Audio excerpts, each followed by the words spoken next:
This is the Global Podcast Network, where executives and professionals connect, share, and inspire. Stay tuned for the conversations that drive success.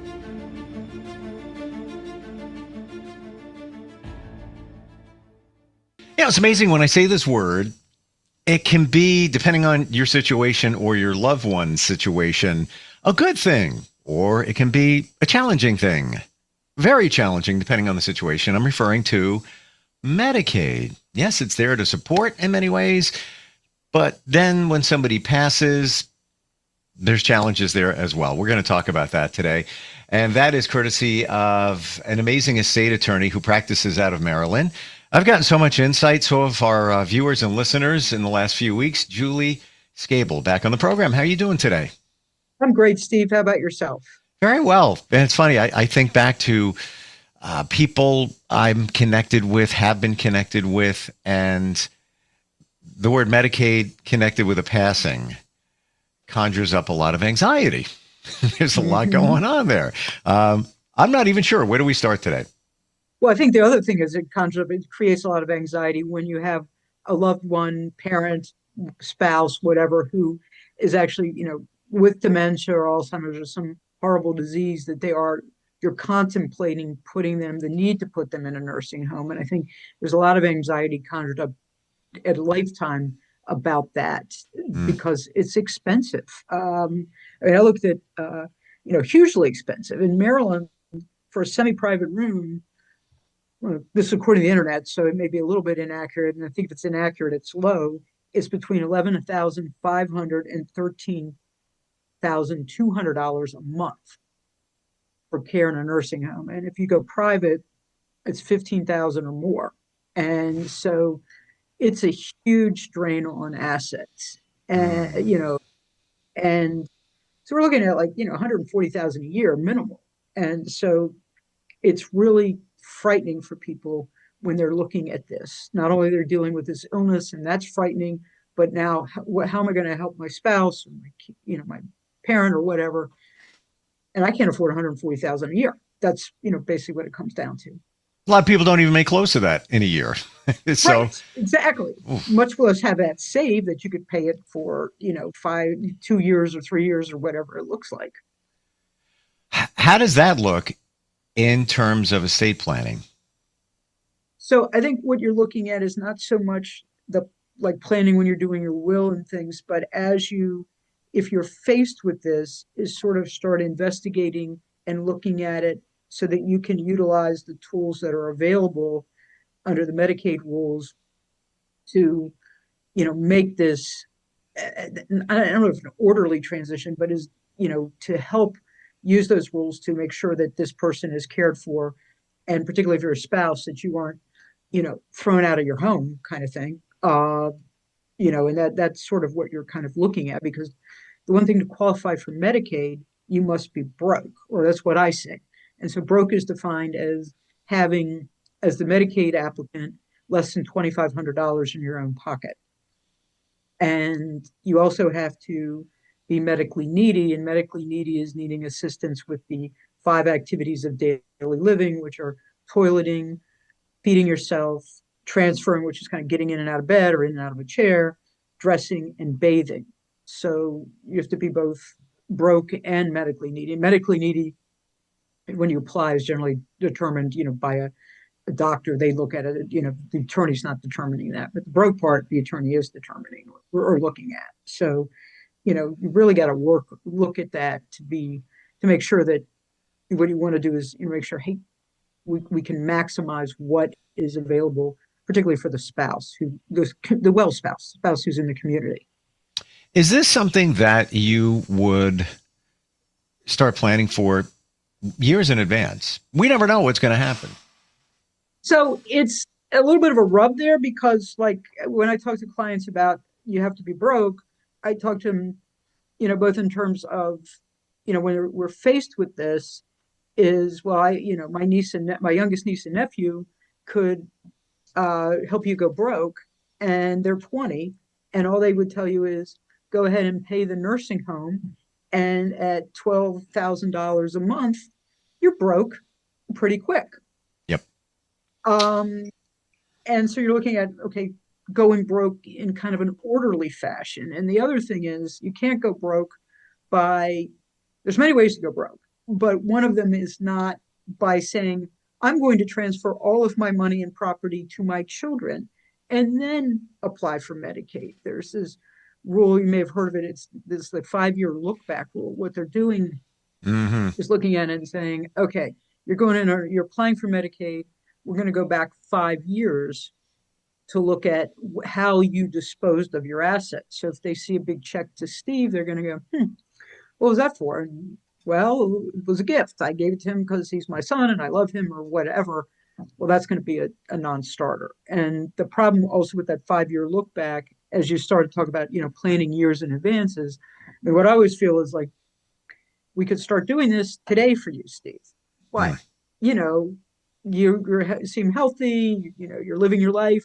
Maybe you don't want to give the money to your kids because you have plans for that money. You want to go to Yep. Australia, you want to buy a car, whatever that is. So it's, that rub of, okay, let's protect against Medicaid to living my life now the way I want to.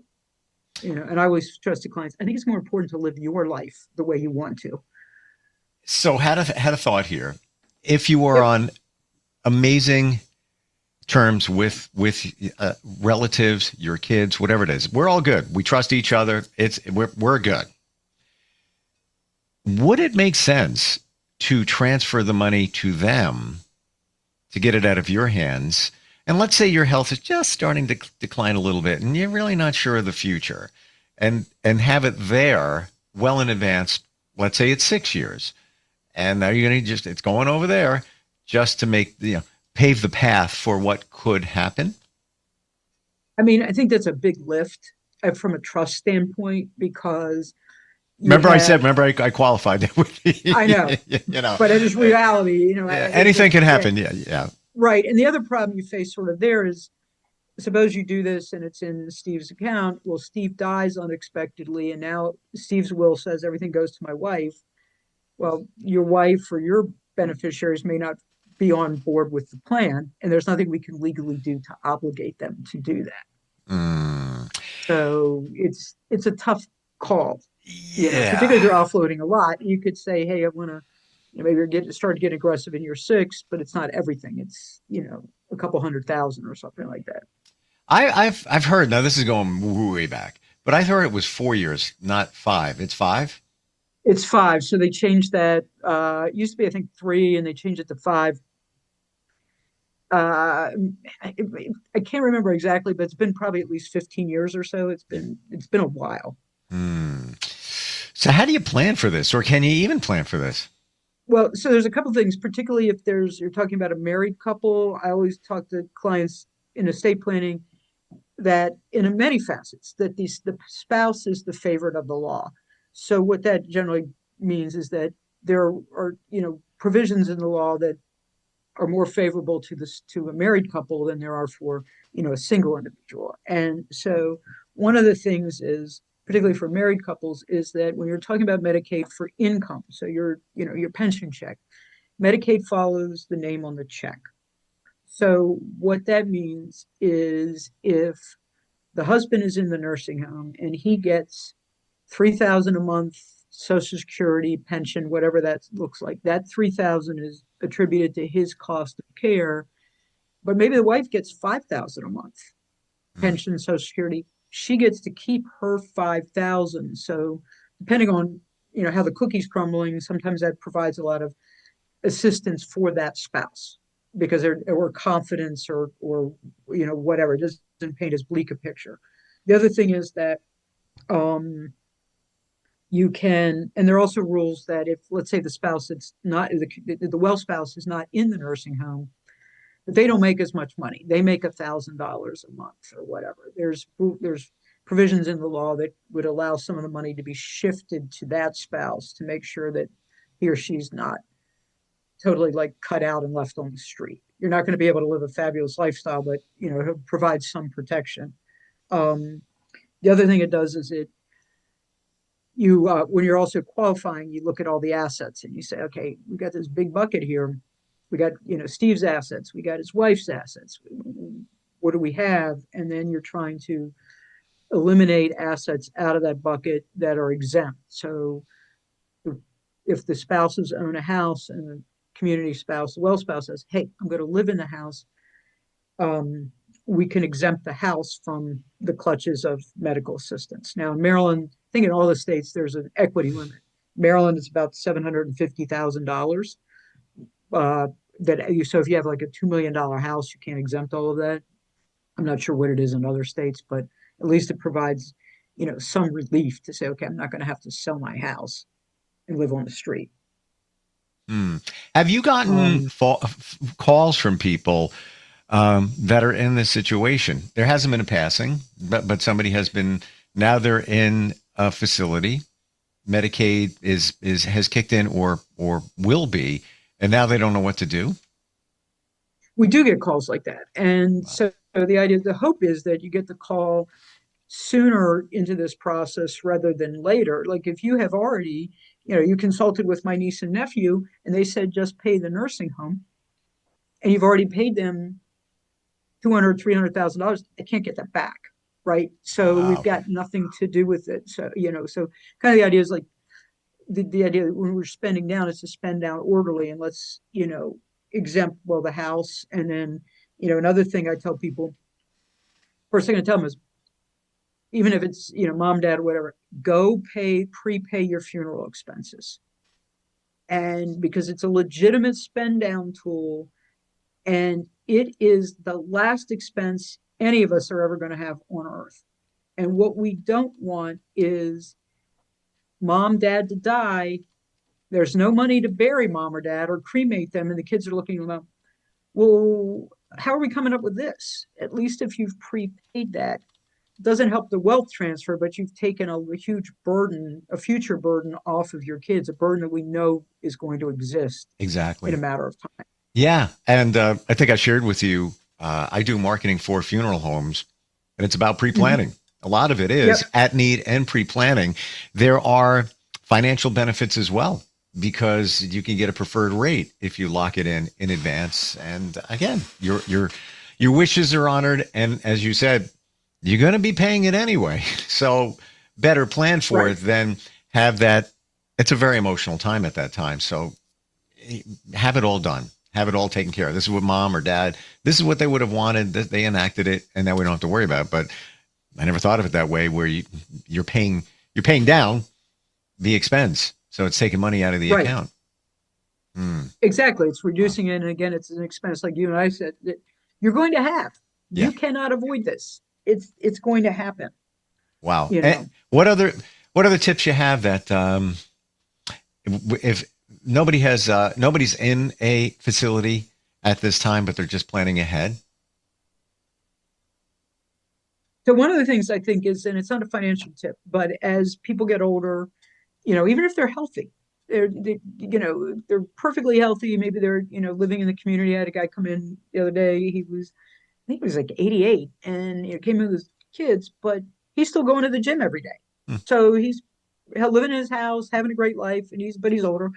And one of the things you can look at in Maryland, we have a form called a MOLST form, and in other states, it's called a PULST form. So it's MOLST or POLST, and it stands for Physician's Orders on Life Sustaining Treatment.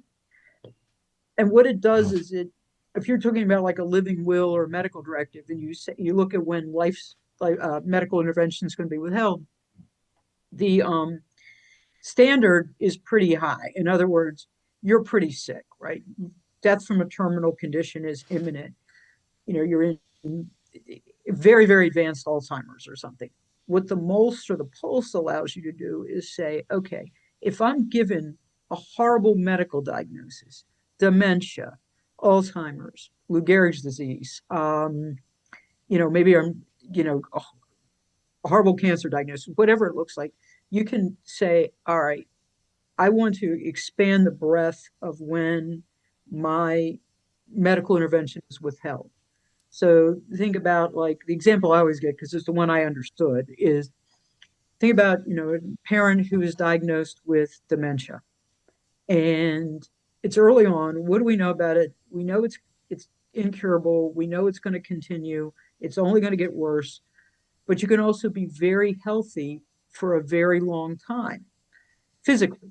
Hmm. So when life support is withheld under a living will, you may not qualify. You're too healthy. But what a MOLS would allow or PULSE would allow you to do, you can say, well, if I have an intervening medical event like a heart attack, do not give me CPR or whatever to bring me back. Let me die. And then, yes, you are shortening your life, but you may be shortening it. Like, consider, all the trauma and medical stuff that goes on with a heart attack. You're given paddles, surgery, anesthesia, whatever this is. It may exacerbate that disease. So instead of having a couple good years left, mom or dad is in the hospital bed full of tubes, and the kids are going, wow, we wish mom had died of that heart attack 6 months ago. So it kind of allows you to, you know, expand it. It's not assisted suicide, but it's, sort of moving toward that, I guess. It's more aggressive than your medical directive. I bet you most people aren't aware of that. All we do know about is the do not resuscitate. This is Right. It seems like it's just before that.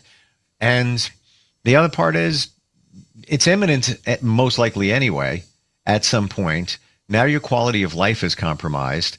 There's expense there that your family, that money they could be enjoying, and that's at your discretion. Right. Wow. Can we have an email from the last time we Okay. got together. Can we hit that up? Sure. One other thing, just one Please, last thing about please. the MOLST or the PULSE is, because it's really technical, I think, from a medical standpoint. It doesn't come from your attorney. You have to talk to your physician. It's generally, at least in Maryland, executed with the supervision of the physician. So I could encourage clients that, hey, the next time you go see your doc, talk to him or her about that. And that could be if you're perfectly healthy. Right. Yeah. And what was it? What was it called again? I know it's got some, an acronym, initials. It's like, so in, I think a lot of states it's a PULSE that stands for, I think, Physicians Orders on Life Sustaining Treatment. Gotcha. Wow. What's interesting, Julie, I see is you're not just about estate planning and the finances and where the money's going and the assets and all of that. You're also focused on quality of life. In that situation. Well, I got to tell you, yeah, exactly. I mean, the last thing I think any of us want to do is be in a bed full of tubes for the last year of our life, or whatever that looks like. Right. It's we don't think of this stuff. Thank you for sharing that. You're very welcome. Jessica, Austin, Texas, checks in at instantfeedbacksteve@gmail.com. She says, my parents keep saying they have a will somewhere, and she put that in quotes, have a will somewhere, but won't show it to me. What risks do families face when estate plans aren't transparent? And she goes on to say, how can adult children approach this without causing conflict? So that's a good question. If I had that key, I probably wouldn't be talking to you. I'd have a fat villa in Jamaica or something. But I think that one of the things to talk to them about is, if they don't want to share the contents of it, at least share where it is. Is it in the house, in the, family room, or is it in the safe or safe deposit box, or with the lawyer, or wherever? Because it's really, regardless of what it says, it's only effective if we can find it. So at least not sharing where it is creates this, problem when people die. I mean, in Maryland, we have a listserv for estates and trust attorneys. And I think probably once every 6 weeks, there's an email that goes out to the listserv that says, hey, did anybody see a will for Jane Doe? The family's looking for one. She lived in, College Park or wherever, and, asking to see to see if there's a will available. So, and that's, what you're interpreting from that is, they looked around, they couldn't find it. So they're making this last dish effort. So I would at least, talk to mom and dad about that. And also maybe talk to them about, hey, when's the last time you did this? When did you do it? Did you do it 20 years ago when I was 5? And mom, I can handle your affairs now. The passage of time, creates differences, just even if it's just your kids should be taking care of the assets and things at that point.